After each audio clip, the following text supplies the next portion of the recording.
I'll ask you all a question to hopefully highlight 4 scenes. And I also feel bad asking you this because like you're so deep into season 2, and now I'm like, remember what you did in season 1. Of all the scenes you filmed in season 1, can you each name one that was more creatively fulfilling to work on than you ever could have imagined?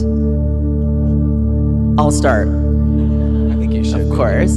So Benny and I have this stare off where I'm calling him gay through my eyes. It was probably the hardest thing I've ever had to do in my entire life. How do you say you're gay with your eyes? I did it. But you did. We found it. It took some takes. We were there for all day and all night. But it was an acting exercise. I felt like I was back in school. It was great. Yeah.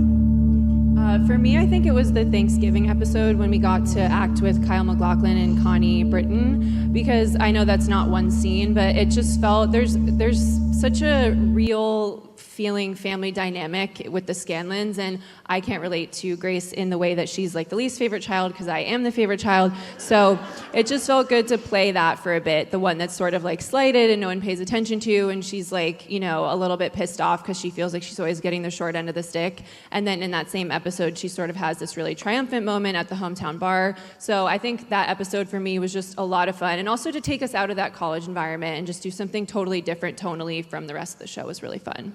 That whole episode is great. That dinner table scene with all of you after the fight is His just Invisalign. A+. Kyle MacLachlan's Invisalign. I could not keep a straight face, and Mary Beth finally was just like, "We can't look at it." It was so. He made a meal of Foul. it. It was foul. It was so. He's a genius.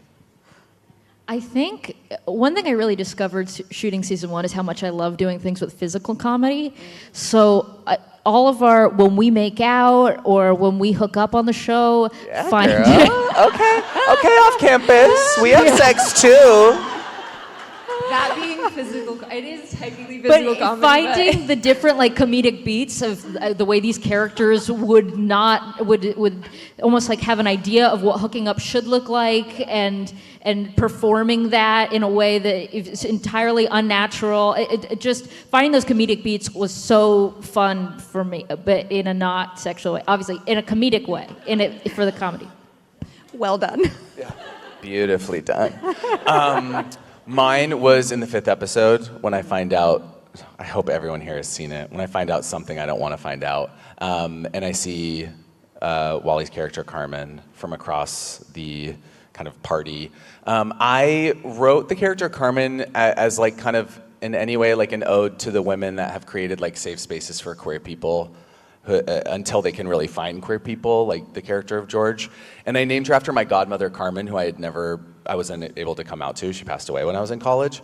So that day on set, I don't know, I just had this feeling of like, if the show can nail this, I think we've nailed something, which is like a first heartbreak and a friend that's there for you, and the first time you like come out to someone, and that maybe you don't have to say anything, and that like women have created such amazing safe spaces for queer people forever. Yeah, thank you. Oh my God, stop.